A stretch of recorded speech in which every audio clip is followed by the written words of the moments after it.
Corey Day just said almost nothing, and somehow that made the Hendrick Motorsports rumors even louder, because when a 20-year-old prospect suddenly goes tight-lipped while Alex Bowman keeps struggling in the number 48 car, people inside NASCAR start connecting dots fast.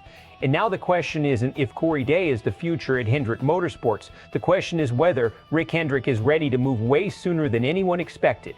This thing is heating up fast. Right now, Corey Day is becoming the center of NASCAR's entire silly season conversation. The buzz exploded after Freddie Kraft suggested there are serious conversations happening about Day potentially getting a shot in the number 48 ride as early as next season.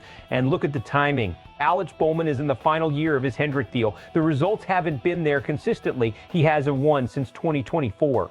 Last season ended without a victory, and this year has been a roller coaster between health concerns, inconsistent finishes, and flashes of speed that disappear just as quickly as they show up. Meanwhile, Corey Day keeps doing exactly what young prospects are supposed to do: win races, stay composed, and make the garage talk. Day picked up another massive victory at Dover driving the number 17 Hendrick Chevrolet, and honestly, the way he won may have impressed people more than the win itself. He didn't dominate the race, he didn't lead early, he stalked just then Allgaier for most of the afternoon, waited for traffic to create one opening, then attacked instantly with 4 laps to go. That's veteran-level race management from a 20-year-old, and that's why these rumors suddenly feel real. Because Hendrick Motorsports doesn't just look for speed anymore.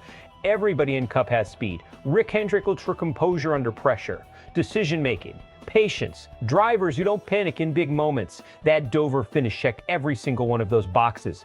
Now here's where this gets really interesting. For years, Hendrick Motorsports has operated with stability. They don't usually make reckless changes. But NASCAR is changing fast, and elite teams are getting more aggressive about securing young talent before somebody else does. If Hendrick truly believes Corey Day is the next superstar, they may not want to wait another year. And financially, this becomes a massive story too. Around the garage, Hendrick seats are viewed as some of the most valuable rides in the entire sport. We're talking rumored multi-million-dollar territory when sponsorships and incentives are included. So if Day gets that promotion, it's not just a roster move. It's Rick Hendrick effectively saying, this kid is one of the future faces of our organization. That's enormous pressure and enormous risk. Because replacing a veteran driver too early can backfire badly. People forget how brutal the Cup Series can be for young drivers. One bad season can crush confidence. Expectations at Hendrick are insane. You're not allowed a long adjustment period when you drive those cars. Fans expect wins immediately. Sponsors expect playoff runs immediately. Media pressure becomes relentless immediately. That's the dangerous part of all this. Corey Day is developing perfectly right now. He's gaining experience. He's learning racecraft. He's building confidence naturally. Throwing him into the number 48 too early could either create NASCAR's next superstar or overwhelm him before he's fully ready. And honestly, that may be exactly what Hendrick is debating internally right now, because Bowman's situation makes this complicated. You can't ignore the inconsistency anymore. Yes, he showed signs of life with those third-place runs at Talladega and Texas, but Hendrick Motorsports measures itself by championships and weekly contention, not occasional rebounds. The number 48 team has felt stuck in neutral for a while, and in NASCAR, once the garage senses uncertainty around a seat, the rumors snowball fast. That's exactly what's happening now. Fans are already split right down the middle on this. Some people believe Corey Day is clearly the next elite Hendrick prospect and should absolutely get the opportunity. They look at his patience, race IQ, and rapid improvement and see a future Cup star. Others think this is classic NASCAR overreaction. They believe Bowman is being scapegoated despite battling health issues and driving in one of the most pressure-packed organizations in racing. And to be fair, replacing proven veterans with prospects is always risky.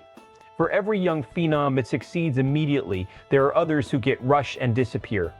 Even analysts are divided. Some think Hendrick needs fresh energy in the 48 program immediately. Others think another full development year for Day would be smarter long term. And honestly, both arguments make sense. Now let's talk about the two scenarios that could happen next. Best case scenario, Hendrick promotes Corey Day at exactly the right time. He enters Cup with momentum, confidence, and organizational support behind him. His aggressive but controlled style translates immediately, and suddenly Hendrick has another young cornerstone driver for the next decade. That's the dream outcome. Worst case scenario, The hype becomes too much too fast. Expectations explode before he's fully polished. Cup competition exposes weaknesses that lower series racing doesn't reveal yet, and Hendrick ends up putting massive pressure on a driver who still needed more seasoning. That happens more often than fans want to admit, but one thing is undeniable now. Corey Day is no longer just a prospect hiding in the background. He's officially part of NASCAR's biggest conversation. And every strong finish from this point forward is only going to turn the pressure up even more on Hendrick Motorsports and Alex Bowman. So now the real question is this. If you're Rick Hendrick, do you make the move now while Corey Day's momentum is exploding, or do you risk waiting too long and potentially miss the perfect window? Drop your take in the comments, because this might become the biggest NASCAR driver decision of the next year. And if you want more high-level NASCAR breakdowns like this, hit subscribe to SportsWire USA.